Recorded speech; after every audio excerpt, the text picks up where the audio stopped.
Hey, welcome to Fantasy Football Live. I'm TJ Jefferson. I'm here with the fantasy consultant Nathan Zagora. We want to get you ready for week 9 of the NFL season by letting you know who should park it next to you on the couch. So Nate, what quarterback should not see the field on Sunday for you this week? The quarterback you want to sit this week is Kyle Orton. He got off to a great start, kind of lulled us into a sense of security. Well, it seems as though he's run into a wall. He's been under 230 yards passing in 3 of his last 5, under 160 yards in 2 of his last 5, and is coming off a season worst 152 yards and no touchdowns against the Baltimore Ravens. It looks like the Ravens may have figured out how to stop the Broncos. Take away the run, take away Brandon Marshall, and dare anybody else on the team to beat you. Look for the Steelers coming off their bye at home to employ the same strategy. It's going to be a long day for Cowboy Kyle. What about running back? Now, which guy are you not so sure should see the field this week? You know, this week I'm going to sit Brian Westbrook. Brian Westbrook has been one of the brightest lights in the fantasy football world for many a year, but it seems that Father Time, injuries, etc., a young upstart, LeSean McCoy, all these factors have caught up with him, and he's struggling this year. Missed last week with a concussion. He's already missed another game with an ankle injury, but even when he's played, he hasn't been that good. Brian Westbrook only topped 70 total yards in 1 game this year, and that was against the Oakland Raiders. He hasn't topped 20 yards receiving in a game but once, and that's really shocking to me. Over 60 yards rushing, only once, only 2 touchdowns on the year. Now, when you look at LeSean McCoy in the 2 games that Westbrook missed, McCoy over 80 yards rushing with a touchdown, over 90 yards total in both of those games. So Westbrook not producing at the level you'd expect from him. And this week he has a tough divisional matchup with the Dallas Cowboys, who have been a very good run defense. They've given up just 105 yards per game on the ground, and they've only allowed 3 rushing touchdowns on the season. That's 5th fewest in the NFL. With the Philly O-line struggling to open holes, it could be a long day for Westbrook because he's not really as involved in the passing game as he has been in years past.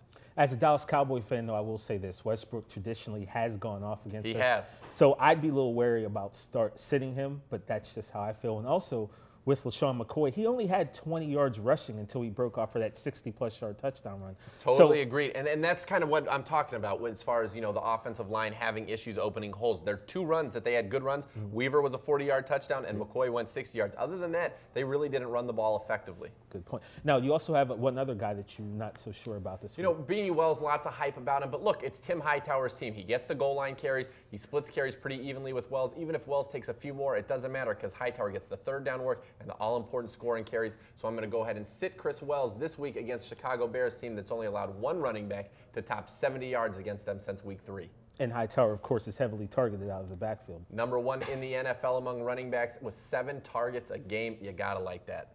Wide receiver, which guys are you not wanting to play this week? You know, this week we're going to stay away from Mario Manningham. Coming off a shoulder injury, but he's back at practice. He will play this week, but it's a tough matchup. You see San Diego 6th against the pass overall, but when it comes to wide receivers, they've only allowed 683 receiving yards to wide receivers on the season. That is fewest in the NFL. I don't like the matchup for Manningham, so I would sit him down this week. Now what about tight end?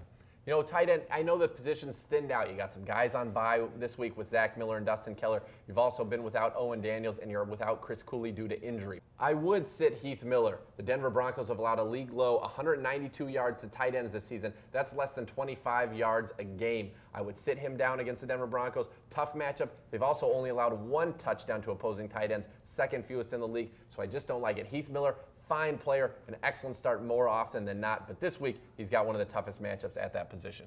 What about defense? Which defense would you keep on the bench? You know, there are 3 that I'd sit this week. The New York Giants going against the Chargers, talked about their struggles against the pass, giving up 280 yards and 2.7 touchdowns per game over the last 3 weeks. Look for Rivers to light them up. I'd also sit Indianapolis against the Houston Texans offense that's top 10 in yards and points scored per game. And finally, I'd sit the Denver Broncos against the Pittsburgh Steelers. Steelers coming off a bye at home, and the Broncos last week, when their offense gets shut down like it did by the Baltimore Ravens, that defense gets worn down and they give up a lot of points. They gave up over 30 to Baltimore last week. Look for Pittsburgh coming off the bye to have a lot of success as well.